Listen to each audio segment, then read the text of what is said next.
ಬಾಲರಾಮನ ಪ್ರಾಣ ಪ್ರತಿಷ್ಠಾಪನೆಗೆ ಶುರುವಾಗಿದೆ count down. Ayodhya ನಗರಿಯಲ್ಲಿ ಹೆಚ್ಚಾಗಿದೆ ಸಂಭ್ರಮ ಸಡಗರ.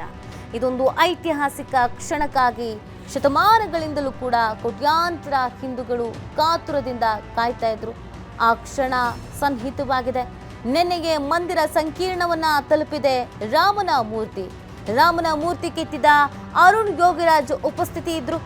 ಇವತ್ತು ಗರ್ಭಗುಡಿ ಪ್ರವೇಶಿಸಲಿದೆ ಬಾಲರಾಮನ ಮೂರ್ತಿ. ಅಯೋಧ್ಯೆಯಲ್ಲಿ ಮಂಗಳವಾರದಿಂದಲೇ ಪೂಜಾ ಪುನಸ್ಕಾರಗಳು ಪ್ರಾರಂಭ ಆಗಿದೆ. ಸೋಮವಾರ ಅದ್ದೂರಿಯಾಗಿ ಬಾಲರಾಮನ ಪ್ರಾಣ ಪ್ರತಿಷ್ಠಾಪನೆಯನ್ನ ಮಾಡಲಾಗುತ್ತೆ. ಸರಯೂ ನದಿ ತೀರದಲ್ಲಿ ಭಕ್ತರ ಸೇವಾ ಕಾರ್ಯಗಳು ಕೂಡ ಹೆಚ್ಚಾಗಿದೆ. ರಂಗೋಲಿ ಚಿತ್ತಾರ ದೀಪಗಳಿಂದ ಕಂಗೊಳಿಸ್ತಾ ಇದೆ ರಾಮನೂರು. ಗತಕಾಲದ ವೈಭವ ಮತ್ತೆ ಮರುಕಳಿಸ್ತಾ ಇದೆ ಅನ್ನೋದೇ ಖುಷಿಯ ವಿಚಾರ. ಎಷ್ಟೋ ನೋವುಗಳು, ಎಷ್ಟೋ ಕಷ್ಟಗಳನ್ನು ಎದುರಿಸಿ ಈ ಒಂದು ದಿನಕ್ಕಾಗಿ ಪ್ರತಿಯೊಬ್ಬ ಹಿಂದೂಗಳು ಕಾತುರದಿಂದ ಕಾಯ್ತಾ ಇದ್ರು. ಆ ದಿನ ಹತ್ತಿರವಾಗ್ತಾ ಇದ್ದ ಹಾಗೇನೆ ಸಂಭ್ರಮ ಅನ್ನೋದು ಕೂಡ ದುಪ್ಪಟ್ಟು ಆಗ್ತಾ ಇದೆ. ರಾಮನೂರಿನಲ್ಲಿ ಹಬ್ಬದ ವಾತಾವರಣ, ಸಂಭ್ರಮ ಸಡಗರ. ಪ್ರತಿ ಬೀದಿ ಗಲ್ಲಿಯಲ್ಲೂ ಕೂಡ ಬಣ್ಣದ ಚಿತ್ತಾರ, ಹೂವಿನ ಹಾರಗಳು, ಹಾಗೇನೆ ಹಸಿರು ತೋರಣ, ಭಿತ್ತಿ ಚಿತ್ರಗಳು, ರಾಮನ ಜೀವನ ಗಾಥೆಯನ್ನು ಸಾರುವಂತಹ ಚಿತ್ರಗಳು ಎಲ್ಲವೂ ಕೂಡ ಇರುವಂಥದ್ದು. ನೋಡಿ, ಇದು ಶತಕೋಟಿ ಭಾರತೀಯರ ಹೃದಯವಾಸಿ ಶ್ರೀರಾಮನ ಈ ಒಂದು ಆರಾಧನೆಗೆ ಅಥವಾ ಈ ಪ್ರಾಣ ಪ್ರತಿಷ್ಠಾಪನೆಗೆ ಅಂತ ಅದು ಎಷ್ಟೋ ಹೃದಯಗಳು ಕಾತುರದಿಂದ ಕಾಯ್ತಾ ಇದ್ದಂಥ ಕ್ಷಣ. ಸುಮಾರು ದಿನಗಳಿಂದಲೂ ಪೂಜಾ ಕಾರ್ಯಗಳು, ವಿಧಿವಿಧಾನಗಳು ಎಲ್ಲವೂ ನೆರವೇರ್ಕೊಂಡು ಬರ್ತಾ ಇದೆ. ಮಂಗಳವಾರದಿಂದ ವಿಶೇಷವಾದಂಥ ಒಂದು ವಾತಾವರಣ ಅಲ್ಲಿ ನಿರ್ಮಾಣ ಆಗಿರುವಂಥದ್ದು. ಹಲವು ಪೂಜಾ ಕಾರ್ಯಗಳು, ಪುನಸ್ಕಾರಗಳು ಎಲ್ಲವೂ ಕೂಡ ನಡೀತಾ ಇದೆ. ಒಂದು ಕಡೆಯಲ್ಲಿ ಭಜನೆ, ಇನ್ನೊಂದು ಕಡೆಯಲ್ಲಿ ರಾಮನನ್ನು ಜಪಿಸುವಂಥದ್ದು, ಹಾಗೂ ಅಲ್ಲಿ ಯಾವ ರೀತಿಯಾದಂಥ ಸಿದ್ಧತೆ ಮಾಡಿಕೊಳ್ಬೇಕು ಅನ್ನುವಂಥ ನಿಟ್ಟಿನಲ್ಲಿ ಸಿದ್ಧತೆಗಳು ಆಗ್ತಾ ಇರುವಂಥದ್ದು. ಅಯೋಧ್ಯೆ ಮತ್ತೆ ಗತ ವೈಭವಕ್ಕೆ ಸಾಕ್ಷಿ ಆಗ್ತಾ ಇರೋದೇ ಖುಷಿಯ ವಿಚಾರ. ಜನವರಿ 22 ಶುಭ ಸೋಮವಾರ ಹಿಂದೂಗಳ ಪಾಲಿಗೆ ಇದೊಂದು ಐತಿಹಾಸಿಕ ದಿನ ಅಂತ ಕರೆಸಿಕೊಳ್ಳುತ್ತೆ.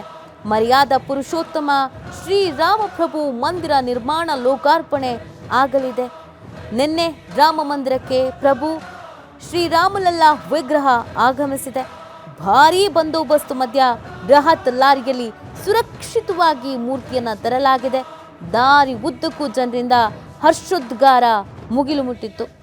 ಈ ಹಿಂದೆ ಅಯೋಧ್ಯೆ ಹೇಗಿತ್ತು ಅನ್ನೋದು ತುಂಬ ಜನಕ್ಕೆ ಗೊತ್ತಿಲ್ಲ, ಆದರೆ ಒಂದು ಕಲ್ಪನೆ ಇದೆ, ಶ್ರೀರಾಮ ಹೀಗಿದ್ರು, ಅಯೋಧ್ಯೆ ಹೀಗಿತ್ತು ಅಂತ. ಅದೀಗ ಇತಿಹಾಸ ಮರುಕಳಿಸ್ತಾ ಇದೆ. ರಾಮನ ಪ್ರಾಣ ಪ್ರತಿಷ್ಠಾಪನೆಗೆ ಇನ್ನು 4 ದಿನ ಬಾಕಿ. ಇವತ್ತು ಮಧ್ಯಾಹ್ನ 12:45ಕ್ಕೆ ಗರ್ಭಗುಡಿಗೆ ಬಾಲರಾಮನ ಪ್ರವೇಶ ಆಗುತ್ತೆ. ಪ್ರವೇಶಕ್ಕೂ ಮುನ್ನ ಮಂಟಪ ಪ್ರವೇಶ ಪೂಜೆ, ವಾಸ್ತು ಪೂಜೆ, ವರ್ಣ ಪೂಜೆ ಇದೆ. 3 ಪೂಜೆಗಳ ಬಳಿಕ ಗರ್ಭಗುಡಿ ಪ್ರವೇಶಿಸಲಿದೆ ಬಾಲರಾಮನ ಮೂರ್ತಿ.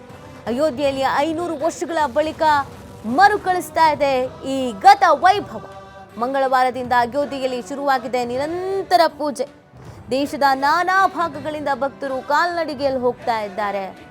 ಇಲ್ಲಿ ನಾವು ಹೋಗಬೇಕು, ನಮಗೆ ದರ್ಶನ ಸಿಗುತ್ತೋ ಇಲ್ವೋ ಗೊತ್ತಿಲ್ಲ, ಆದರೂ ಅಯೋಧ್ಯೆಯ ರಾಮನ ಜಾಗದಲ್ಲಿ ನಾವು ಇರಬೇಕು ಅನ್ನುವಂಥ ಆಸೆಯನ್ನು ಇಟ್ಟುಕೊಂಡು ಆಸೆ ಕಂಗಳದಿಂದ ಕಾಯ್ತಾ ಇದ್ದಂಥ ಭಕ್ತಾದಿಗಳು ಹೋಗ್ತಾ ಇದ್ದಾರೆ.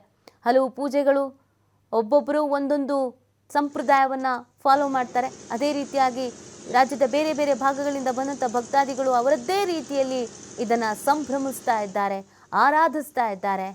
ಈಗ ಏನಿದ್ರೂ ರಾಮನ ಜಪ ಅಷ್ಟೇ, ರಾಮ ನಾಮಸ್ಮರಣೆ ಮಾಡೋದಷ್ಟೇ. ಎಷ್ಟೋ ಹಿಂದೂಗಳು ಈ ಕ್ಷಣಕ್ಕಾಗಿ, ಈ ದಿನಕ್ಕಾಗಿ ಎಷ್ಟೋ ಶತಮಾನಗಳಿಂದ ಕನಸನ್ನು ಕಂಡಿದ್ರು. ಅದು ಈಡೇರುವಂಥ ದಿನ ಸನ್ನಿಹಿತ ಆಗಿರುವಂಥ ಹಿನ್ನೆಲೆಯಲ್ಲಿ ಮನೆಯಲ್ಲೂ ಮನದಲ್ಲೂ ಹಬ್ಬದ ವಾತಾವರಣವೇ ನಿರ್ಮಾಣ ಆಗಿದೆ. ಪ್ರತಿ ದೇವಸ್ಥಾನಗಳಲ್ಲೂ, ಪ್ರತಿ ಬೀದಿಯಲ್ಲೂ, ಪ್ರತಿ ಊರಿನಲ್ಲೂ, ಪ್ರತಿ ಮನೆಯಲ್ಲೂ ಜಾತ್ರೆಯ ಸಂಭ್ರಮ, ಹಬ್ಬದ ಸಂಭ್ರಮ.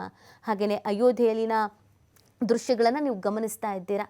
ಪ್ರತಿಯೊಂದು ತಿರುವು, ಪ್ರತಿಯೊಂದು ರಸ್ತೆಯೂ ಕೂಡ ರಾಮನ ಸ್ವಾಗತಕ್ಕೆ ಸಜ್ಜಾಗಿ ನಿಂತ ಹಾಗೆ ಇದೆ. ಅಷ್ಟರ ಮಟ್ಟಿಗೆ ಸಿದ್ಧತೆ ನಡೀತಾ ಇದೆ. ಇನ್ನು ಭದ್ರತಾ ವ್ಯವಸ್ಥೆಯು ಕೂಡ ಅಷ್ಟರ ಮಟ್ಟಿಗೆ ಇದೆ. ಒಂದು ಕಡೆಯಲ್ಲಿ ಮನರಂಜನಾ ಕಾರ್ಯಕ್ರಮಗಳು ಕೂಡ ನೆರವೇರುತ್ತೆ. ಅದಕ್ಕೆ ಅಂತ ವೇದಿಕೆ ಸಿದ್ಧ ಆಗ್ತಾ ಇದೆ. ಎಲ್ಲ ತಯಾರಿಯನ್ನು ಮಾಡಿಕೊಳ್ಳಲಾಗಿದೆ.